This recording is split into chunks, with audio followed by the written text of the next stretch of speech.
Hello, Terry. Yep.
All right, just getting everything set up over here. And what is cool is I can see the chat now. So excited to see it. All right. Oh, you know what? I don't think I changed my background. 2 seconds. Oh yeah, I did. Okay, perfect. I just did. Hello! Happy April 20th. So we are going into Mercury retrograde. Maybe the market is going to retrace a little bit, as we tend to see that the market does tend to do its own thing, and it helps if you can see the market, right? How about that? So we've had some wild and crazy times. March 5th, we had the SVB, Silicon Valley Bank debacle. All right, there we go. March 10th, Friday, March 10th was almost the low of the market. The 13th was the low after January 5th, right? Which kind of makes sense, selling for year end for tax purposes, for taking the tax losses. Then it moved up, came down. We're in this upward wedge, excuse me, not upward wedge, upward channel. And what is so cool, I put this on and I went, oh my God, look, it has been using this channel since all the way back here, 2016. This is a channel that the market has really respected. So at this point, checking it out to see, are the computers, the algorithms going to repeat the patterns? We are testing over here, looking to see if we're going to break out above this little downward trend. Many times we do have 3 downward days and then we move up, right? Here we had 3, and then a reversal, 3, reversal, 3. Is this going to be a reversal into a high into the weekend? We'll find out. Looking at the numbers for this week, let's go to the calendar really quickly. You're afraid of Mercury in retrograde. Don't be afraid. Just be prepared and laugh when things go wrong, right? It's no fun when things go awry. All right, so we had Empire State Manufacturing better than expected for us. Let me see if I can just filter this right to USD and make it a little easier to see. There we go. All right. So this week, no, I think I should just do this every week and post it on Mondays or any event. So today we have had some more negative news, right? Existing home sales down. No wonder. Yeah, prime home prices fell 3% in March. Oh my goodness, look, it is dropping down even more. Great if you have cash to invest, right? You're going to get it at a discount. In fact, we are back at prices roughly 2014, 2015 back here. So we had a major surge in 2020 and then the prices came back down. Over here, these are the new listings. Well, they have really dropped. The listing prices look like they've come down to 2012. Maybe it's going to happen that they come down even more than that. When we look at the different marketplaces, look at this. Boise, Idaho fell 78.8%. maybe a good place to invest. I don't know about the businesses that are going on there. I don't know about rentals, but another way to generate income sometimes is to pay rent, right? Or have people pay your rent, pay your mortgage with their rent, right? So looking at that, these are the ones that had the biggest decrease. Baton Rouge was after that. The smallest declines were Fort Worth, Dallas, Indianapolis, Cincinnati, and Buffalo. Let me adjust the music here because I feel like it's a tad bit loud. There we go. All right. So looking at home sales, home mortgages tend to be an indication of what's going on in the economy, even though we're not in a recession, right? But there's the talks of the vote for the 1.5 trillion bailout to happen. Coming up later this week, tomorrow, we do have more manufacturing numbers coming out at 9:45. Other than that, not too much. These are, when you click on these, it'll show you, oh, okay, this is a cryptocurrency and central bank event. All right, well, really nothing's happening there. Due to deliver opening remarks at Fed Listens event at the Federal Reserve Bank in Dallas, and FOMC Harker is going to speak at the Economic Outlook meeting at the Samuel Zell and Robert Lurie Real Estate Center. So real estate can indicate what's going on. Let's go look at XLRE. So real estate overall, we surged up in 2020. Since the top back in 21, we have been in a downward trend, really a downward channel, right? Let's throw this on here. Right there. So would anticipate for this to even correct down a little bit more, down to 30. Even though we might see some cash holders moving in, the home builders, the cost to build homes has dropped. So I'd watch this to see if we're able to break above that 71 area, potential for this to move up another $6 right there. If you are new to the live stream, hit like, subscribe, and turn on the notifications. Going to be going back to more live streams. I realized after my dad passed away, I really took time for family first, life first, coming back to working again. So let's look at the SPY, right? Let's look at the SPY over here. So for today, you guys know I do my live streams every morning, live at 8:15. I will be live for free this Friday, tomorrow, because I couldn't do the live stream the first week of the month because I had no power. We were without power for 4 days. That was kind of brutal. So right now we have a little bit of a rounded top here. It looks like it came over and it tested support here. Did not really break below my potential for breakdown for the day. It did pre-market, but not during the trading day. Yeah, VIX is super low, right, over here, but it's a decaying instrument.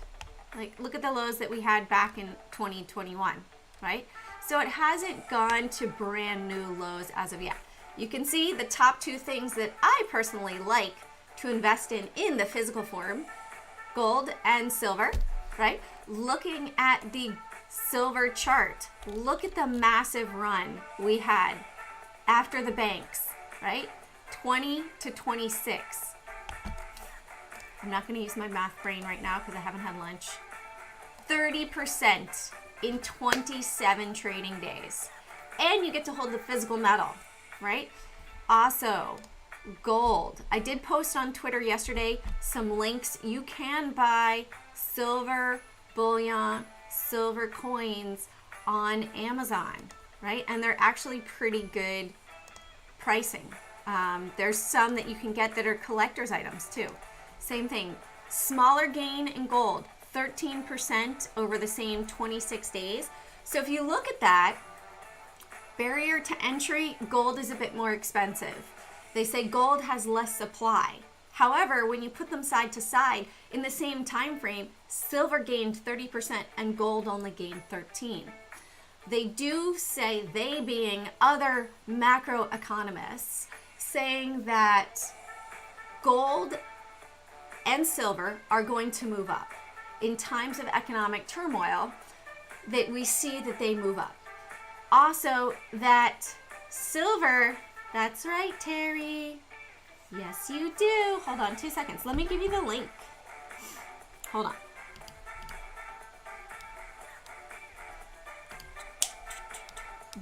So I also want to talk a little bit about the difference between bullion and, so there is a difference between bullion and also, here you go. This is for the Eagles, right there. How come it didn't hit enter? Oh, it won't let me do that. Interesting.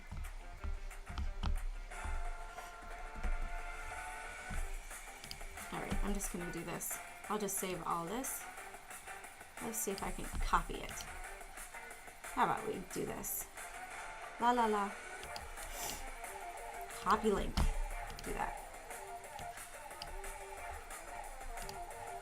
There you go. So, hey David, welcome, welcome. So the really big difference, let's go here, between silver coins and silver bullion. Silver coins, if they're known as sovereign coins, right? So sovereign coins are going to retain value because they have been minted by, say, the Philadelphia Mint, the Arizona Mint. And bullion is just silver, right? So silver bars versus silver coins, that the coins have an air of legitimacy about them. They're legal tender. That's the really big thing. They're legal tender. So even if you buy 90% coins, 90% silver coins from before 1965 in the US, they were 90% silver. They're also called constitutional silver, that they retain value and they're in little tiny pieces. So should gold and silver explode in value, say, we've seen that, let me do this. Let me put this side by side with the dollar, right? Oh, you know what I want to do? Maybe I could put it overlay. Here we go. Let's do DXY, right? That's even better. All right, so you can see that they typically, this is an odd move here that we had in January. Typically, they are going to move inverse from each other. So they came down, this moved up, the dollar moved up, the price of gold moved down. Now we see that the dollar is moving down and gold is moving up. Let's also do it, for silver. Similar move, right? The dollar moved up, silver moved down. We see that the dollar is moving down, silver moved up. We see that dollar moved up, silver moved down. Dollar moved down, silver had a short squeeze, right? You know, I have to get better at looking at the silver contracts. There is a guy that I posted on Twitter, and he was pointing out how the silver traders, they were the ones that basically, they were the ones that have manipulated the silver price and the gold price most recently. Hold on, let me see if I can find it here. Not that one. But they've been really manipulating the price, not just back in the 80s, but really they've been doing it continuously. I want to see if I can get you the visual. All right, I can't find it right now. But go to my Twitter. Oh, here it is. Here we go.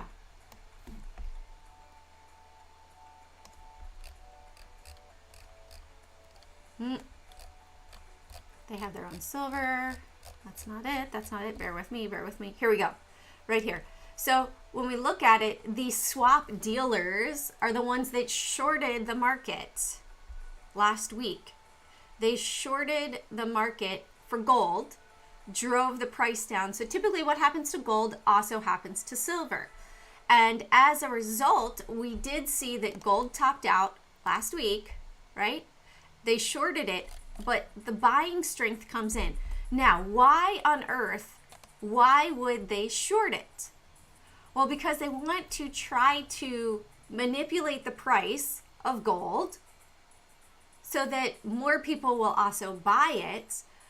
But at the same time, they're trying to generate premium. Yes, yes. JP Morgan, I want to say Barclays as well.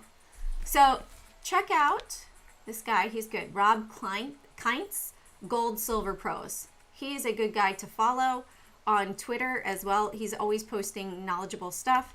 I need to get better at tracking the shorts and everything like that. But overall, silver and gold do look like they should be continuing to move up, as we see that we have the dollar decreasing overall. All right, let me take the dollar off of this. Let's just go back and back. All right, so let's check out the watch list for today. So SPY for today, let's put this a 5-minute chart, and we're going to make it the same over here. Let me just take this off. Settings, delete. The easiest way is over here. Bye-bye. All right. So SPY is just sort of trading sideways today. The Qs have also pulled back, hit the 15 exponential potential. We can see this has sort of made a W, right? Or an inverted head and shoulders, actually. Do you see it? Shoulder, head, shoulder. It's actually stronger on the Qs because this shoulder did not come all the way down. So I'm seeing an inverted head and shoulders on the Qs. When they start talking fear and doom and gloom, then typically the market goes the opposite direction.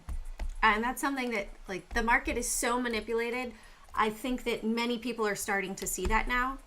Oh, how could they be talking about no recession when the banks are failing? The Fed has no money. The Treasury has no money. They have to talk about the debt limit, right? How can it possibly continue to go up? Manipulation. 100%. The market does not work on logic. It works on patterns. It works on big money moving the stocks, and it works on big money trying to take money from retail traders. All right, manipulation in stocks, manipulation in options, manipulations in futures, right? So just be aware of all that and have your eyes open. So Taiwan Semiconductors had a bigger move today with their earnings announcement. Big move to the upside. Had that there were only really 2 stocks that I checked out that I wanted to put on my potential long list that they were gapping up. So I do have the up gappers and I have the down gappers. Typically I have 5 of each. Why? Because if there's a gap, there's volatility there. There's people interested in it. High volume means that there's volume for us to get in and out easily, right? And usually that's going to also create high volatility, but also higher premium in the options. So you want to be aware of that in the first 15 minutes. All right, let's also look at Aramark. Oops. Aramark. And Aramark didn't have much of a move to the upside, a little move to the downside below, just $11 down there. Tesla, obviously on the list today for potential short below 165. Yes, it did drop down. There was the launch this morning as well that happened just as the market opened, and the stock moved up and then it moved right back down. If you're curious what this is the volume profile right here. So you can see that the biggest volume for today since open has been at 167.23. That I would use as my resistance should it move all the way back up. Also AT&T today, continued move to the downside, really dropping down below 1840. Wow, 70 cents down below there. You can see that that point of control has flipped all the way down here to 1796. Should it go above there? Watch out, right? Because that means that you could see that if we had a lot of volume step in right now, we have 70% of the volume traded for today between 1775 and 1809. So there's not that much more new volume coming into it. Should we have another wave of selling, we could see this drop. It might reverse down here at 1772. The 0.70 has been an interesting level of price that has come up numerous times lately on stocks. Also on Apple today, Apple is in a nice upward trend, testing this bigger downward trend line.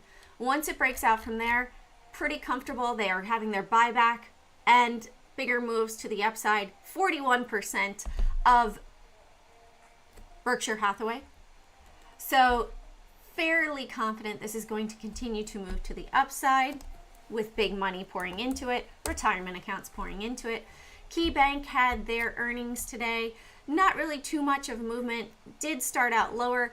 If it could break up above 12, really even 12.50 to the upside here, we could see a bigger move up to 13 on the longer term.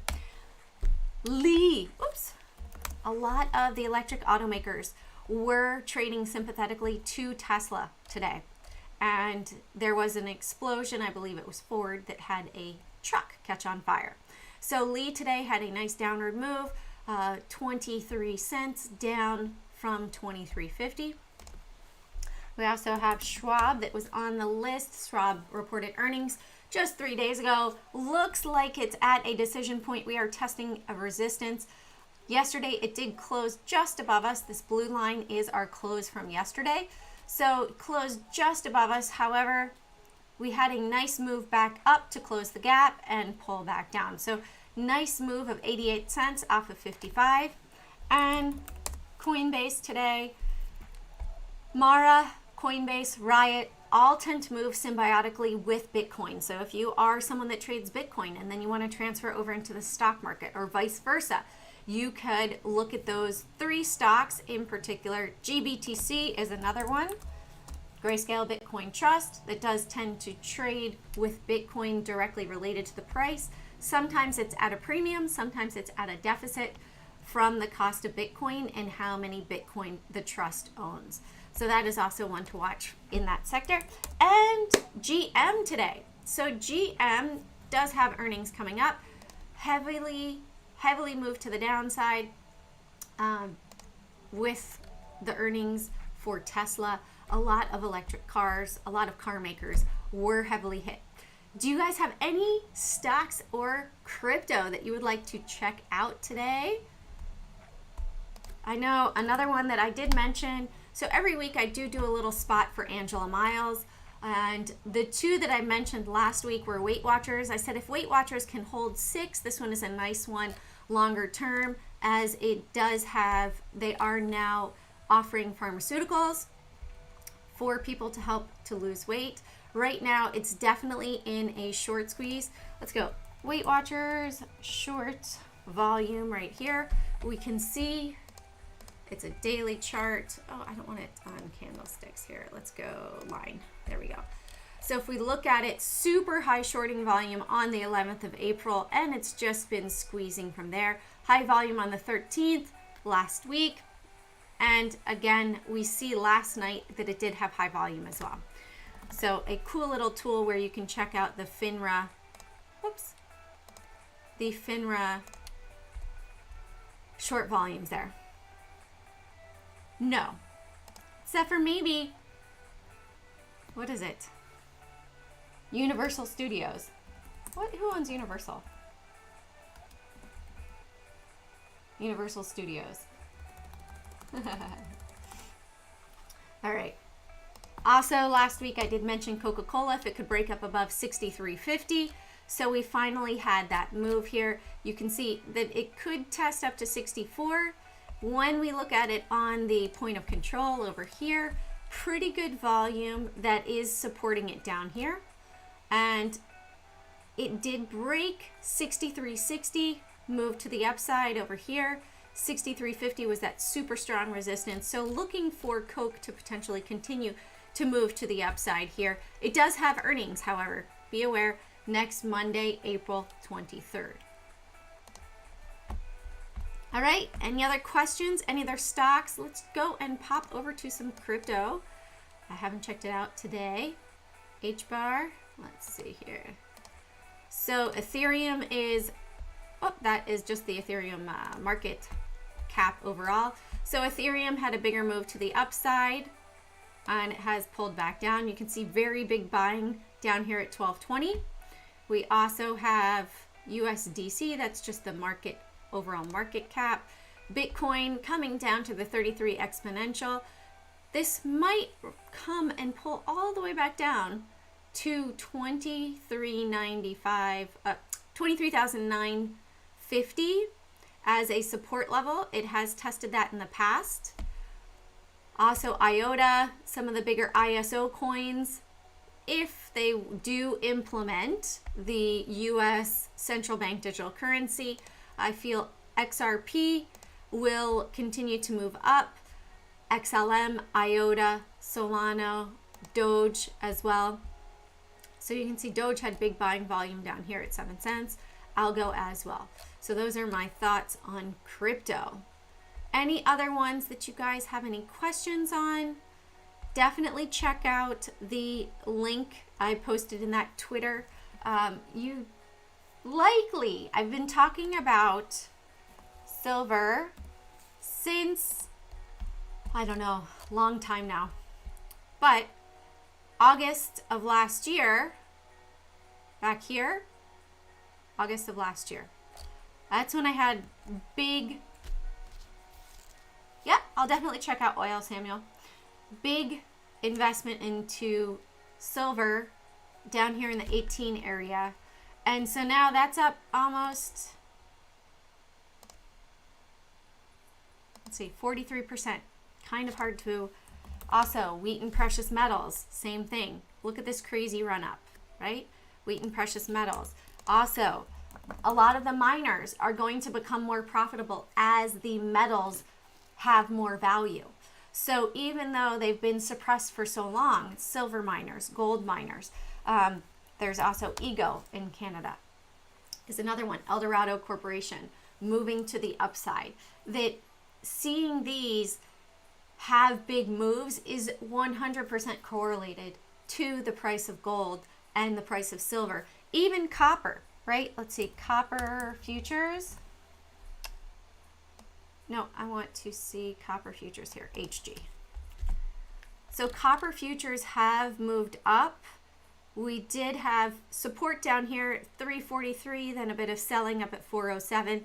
So I'd watch to see, hey, if we can break up above 413, likely copper is going to have a big move as well. And silver and copper are some of the most heavily used metals in industrial uses because they are so cheap. Well, what happens if the price goes up, right? Then everything, the cost is going to go up as well, just like oil. Perfect segue into our oil futures. So looking at oil futures, it does look like they sold a fair amount up here at around 82 there, Samuel, if you look at it, or just a little bit lower. Let me go from where we had the big spike here, right? So if we go there, yeah, we had big volume 77.66 right here, just above it at 79.50. And then if it goes above 79.50, bigger move up to 88.60. So as long as we stay below 77.60, but I think in my opinion, we are going to move up again. So we'll see. We shall see what will happen. All right, any other questions? You guys want to check out any other stocks? Please let me know. Come and join me tomorrow morning at 8:15. I will be live. It will not be members only tomorrow, as I was not able to do the free Friday morning live stream on the first week. Usually it's the first week. All right, so have an amazing rest of your trading day. Carpe profit. Seize those profits one trade at a time. And I'm going to be talking also about other ways you guys can generate passive income. So explaining a bit more about real estate, explaining a bit more, even if you started to write a book, right? Or all these other ideas that you can use should the markets, things shift in the economy. How else could you have streams of income coming into your life? Because making sure that you have more than one stream of income is crucial. If you read books about millionaires, many of them have at least 3, many have 5 streams of income. So creating side hustles, creating wealth that will pay you overnight, passive income, creating an online shop, all of that sort of information can help you grow wealth while you're sleeping. So you don't have to just go to a 9-to-5 job. You can be free, you can travel with a computer, you can do what you want in life. instead of being tied to a boss that's going to just simply pay you a paycheck. All right, have an amazing rest of your day. If you have not signed up as a subscriber, please do so. If you'd like to be a member in the morning at 8:15 every morning to see my list created live, come and join me. See you then. Have a great day.